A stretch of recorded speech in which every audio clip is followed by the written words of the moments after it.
One ground of this adjustment is found in the spirit of toleration. टोलरेशन के उत्साह में इस एडजस्टमेंट की एक ग्राउंड यहाँ पे आधार का मीनिंग होगा, एक आधार पाया जाता है। That has characterized Indian history throughout the ages, जो इंडियन हिस्ट्री को युगों युगों तक मतलब क्या किया है, कैरेक्टराइज किया है, उसके मतलब के बारे में बताया हुआ है। लिव एंड लेट लिव, जियो और जीने दो, has been the policy of Indians in all spheres of life. जीवन के सभी स्पेयर में इंडियनों की यही पॉलिसी मतलब की रही है। Sometimes this has been carried so far the country, कभी कभी यह मतलब कि बहुत दूर तक विरोधाभास में मतलब कि इसको कैरी किया गया है। If not contradictory attitudes have been allowed to survive simultaneously, अगर मतलब कि कॉन्ट्राडिक्टरी नहीं होता, ठीक है, तो attitudes have been allowed to survive simultaneously, तो जो एटीट्यूड्स हैं वो मतलब कि साइमल्टेनियसली जीने के लिए अलाउड हुए हैं। टोलरेशन हैड लेड टू द सफरेंस,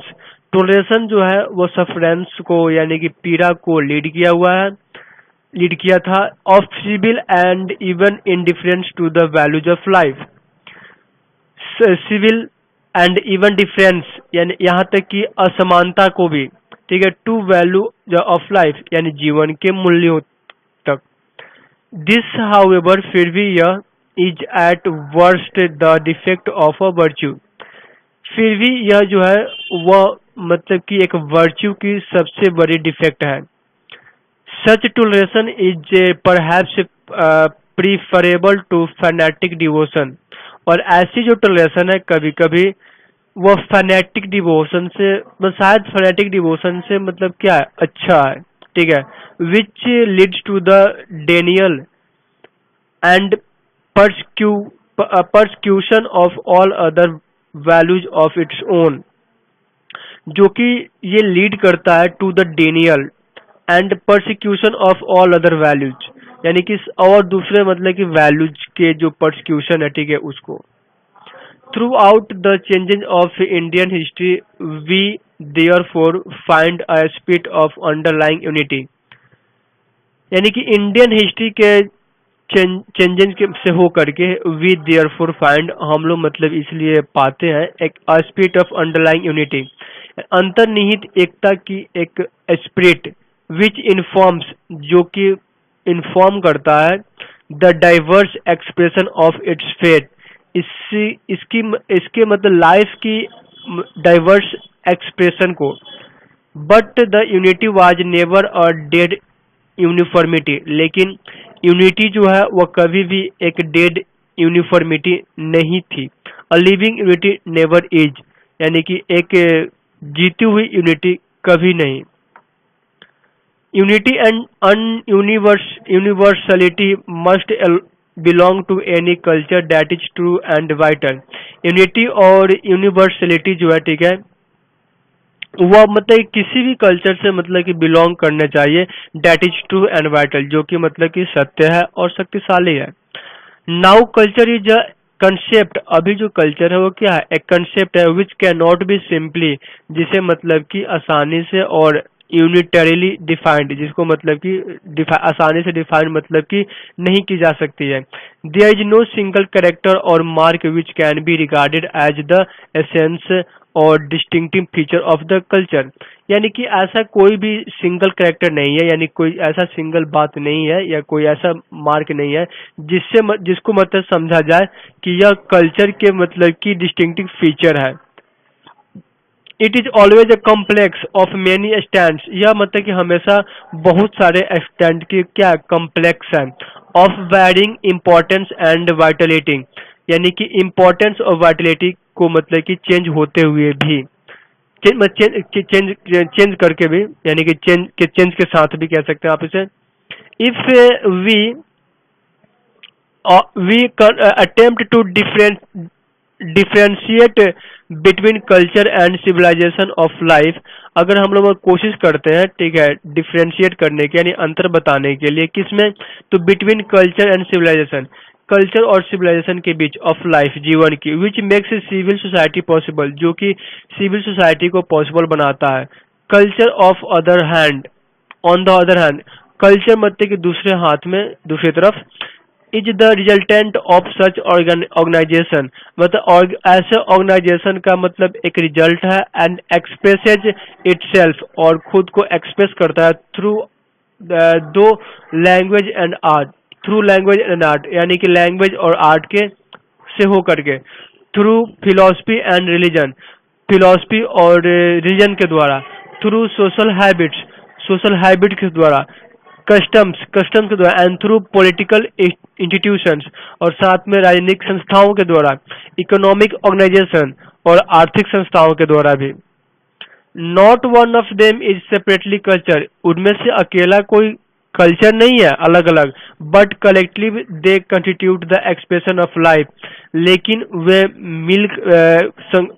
मिलजुल करके, मतलब एक साथ संग्रहित रूप से वे सब एक लाइफ के एक्सप्रेशन को कंस्टिट्यूट करते हैं, यानी कि इकट्ठा करते हैं। Which we describe as culture, जिसे हम लोग कल्चर को मतलब क्या बताते हैं कि यही कल्चर है। Culture is the efflorescence of civilisation, यानी कल्चर जो है वो सिविलाइजेशन की एफ्लोरेसेंस है। Civilisation is the organisation of society, society की ऑर्गेनाइजेशन है civilisation, which creates the condition of culture, जो कल्चर के कंडीशन को क्रिएट करता है, बनाता है। There can therefore be no culture without civilisation, इसलिए बिना किसी कल्चर के कोई भी बिना किसी सिविलाइजेशन के कोई कल्चर नहीं हो सकता। But there may be civilisation which have not yet developed their culture, लेकिन एक सिविलाइजेशन हो सकता है जिसका अभी तक मतलब कल्चर नहीं डेवलप हुआ, यानी कल्चर नहीं बना हुआ, उसका विकास नहीं किया है। Perhaps what is more often case is that there are civilized people among whom only a small section has achieved culture. शायद what is more often, यानी कि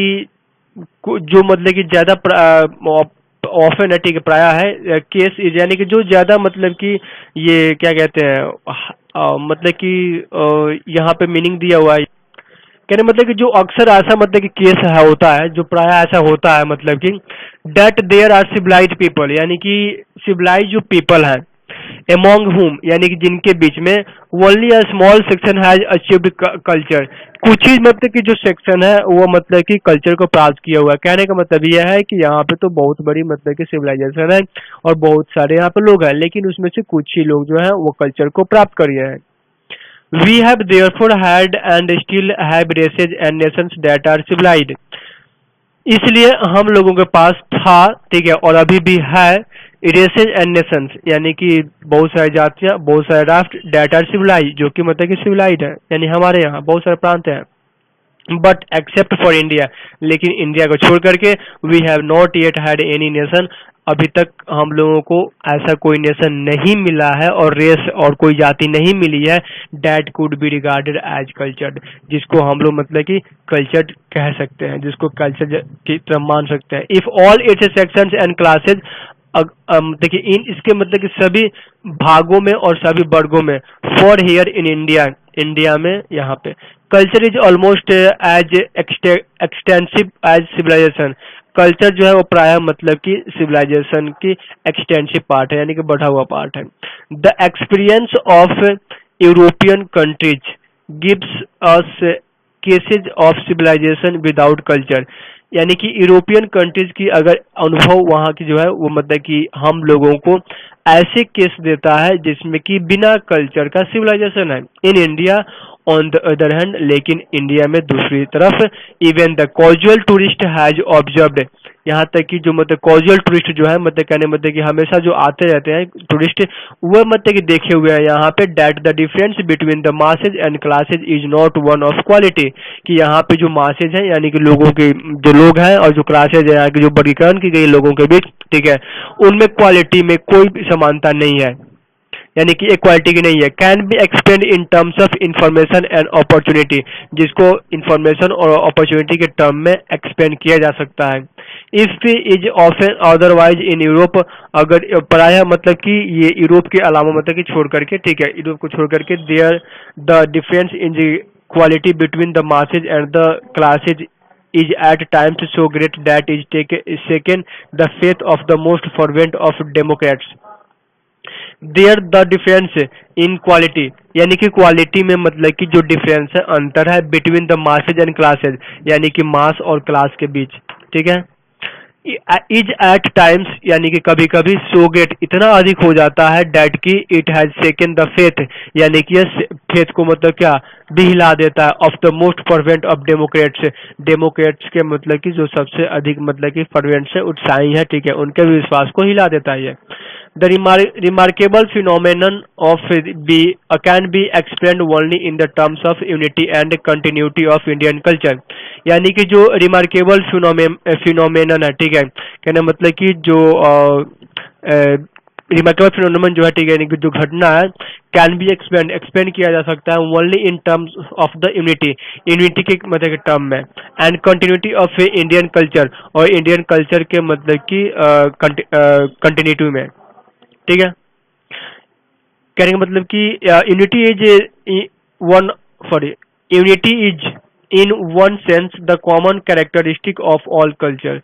यानी कि जो यूनिटी है वो एक सेंस में कहा जाए तो वो क्या है कि ऑल कल्चर की मतलब कि कॉमन कैरेक्टरिस्टिक है, यानी कि सब में एक समान ये मिलता है। What especially distinguishes the culture of India is its unbroken continuity, यानी कि what especially distinguishes, यानी कि जो इसकी खास करके मतलब डिस्टिंग्विश है, ठीक है, वो ये है कि इंडिया की जो इंडिया कल्चर की कि ये मतलब कि इट्स अनब्रोकन कंटिन्यूटी, यानी कि ये अटूट मतलब कि जो इसकी कंटिन्यूटी है वही है, यानी कि टूटा हुआ नहीं है अभी तक। Here there have been no violent or sudden breaks, और यहाँ पे अभी मतलब कि कोई भी वायलेंट और सडन ब्रेक्स नहीं हुआ है, बट ऑन द कंट्री, लेकिन विरोधाभास ये है कि steady growth and extension of culture, यानी कि एक मतलब क्या एक समान विकास है, एंड एक्सटेंशन ऑफ कल्चर, और कल्चर की मतलब क्या विस्तार है, which has gradually permeated every class, जो कि मतलब कि धीरे धीरे मतलब कि हर एक क्लास को परमिएट करता है, एंड सेक्शन ऑफ सोसाइटी, और सोसाइटी के सेक्शन को। यहाँ पे कुछ क्वेश्चन आंसर है, देख लीजिए आप लोग। पहला है what has been the policy of the Indians in all spheres of life, यानी कि जीवन के सारे स्पेयर में इंडियंस की क्या पॉलिसी है, ठीक है। तो यहाँ पे है इंडियन की जो पॉलिसी है इंडियंस की, वो यहाँ पे देख लीजिए। ओके, ये बता रहा हूँ मैं, हाँ यहाँ पे है लिव एंड लेट लिव, तो आप लोग इसको मतलब कि लिख सकते हैं, तो ये लिखिए आंसर इसका आप ऐसे लिख सकते हैं, let and let live has been the policy of Indians in all spheres of life। दूसरे का आंसर देख लीजिए, what is the preferable to fanatic devotion, यानी फैनेटिक डिवोशन से मतलब कि क्या अच्छा है, ठीक है। तो यहाँ पे इसका आंसर था, आप देख लीजिए वो लाइन किधर गया, हाँ ये यहाँ पे, such toleration is perhaps preferable to the fanatic devotion, तो आप आंसर में लिखिए टॉलरेशन, ठीक है, टॉलरेशन इसका आंसर हो जाएगा, toleration is preferable to fanatic devotion. Third number question है यहाँ पे, which spirit underlies the changes of Indian history, तो इसका आंसर आप लोग यहाँ से लिख सकते हैं, तो throughout the changes of Indian history we therefore find a spirit of underlying unity, यानी कि आपका आंसर होगा यूनिटी, यूनिटी आप लिख दीजिए, ये आपका आंसर इसका बन जाएगा, ठीक है, कि unity underlies the changes of the changes of the Indian history. उसके बाद से how does Humayun Kabir define culture, तो इसका आप लोग आंसर यहाँ से लिख सकते हैं, देखिए ऊपर यहाँ पे जो राइटर है इसका, यानी कि यहाँ पे इसका लाइन है, कहाँ पे, ये देखिए यहाँ पे, culture is the efflorescence of civilisation, ये आंसर हो जाएगा, culture is the efflorescence of civilisation. नीचे हम लोग आते हैं, what does Humayun Kabir define civilisation, तो इसको यहाँ पे लिख लीजिए, civilisation is the organisation of society which creates the condition of culture. Okay, अब नेक्स्ट देखते हैं लोग, what does the experience of European countries give us, तो इसका आंसर यहाँ पे ऊपर मिलेगा आपको, the experience of European countries gives us cases of civilisation without culture. तो स्टूडेंट्स, आपका यह लेसन कंप्लीट हुआ। अगर आपको ये वीडियो पसंद आई तो कृपया आप अपने दोस्तों के साथ शेयर कीजिए, अधिक से अधिक शेयर कीजिए जितना हो सके, और इस वीडियो को लाइक कीजिए और चैनल को सब्सक्राइब कीजिए। बेल बटन को दबाना मत भूलिए, क्योंकि बेल बटन दबाएंगे तो आपको हमारे नए वीडियो के नोटिफिकेशन मिलते रहेंगे, ताकि आप पूरी लेसन को पढ़ सकते हैं। धन्यवाद।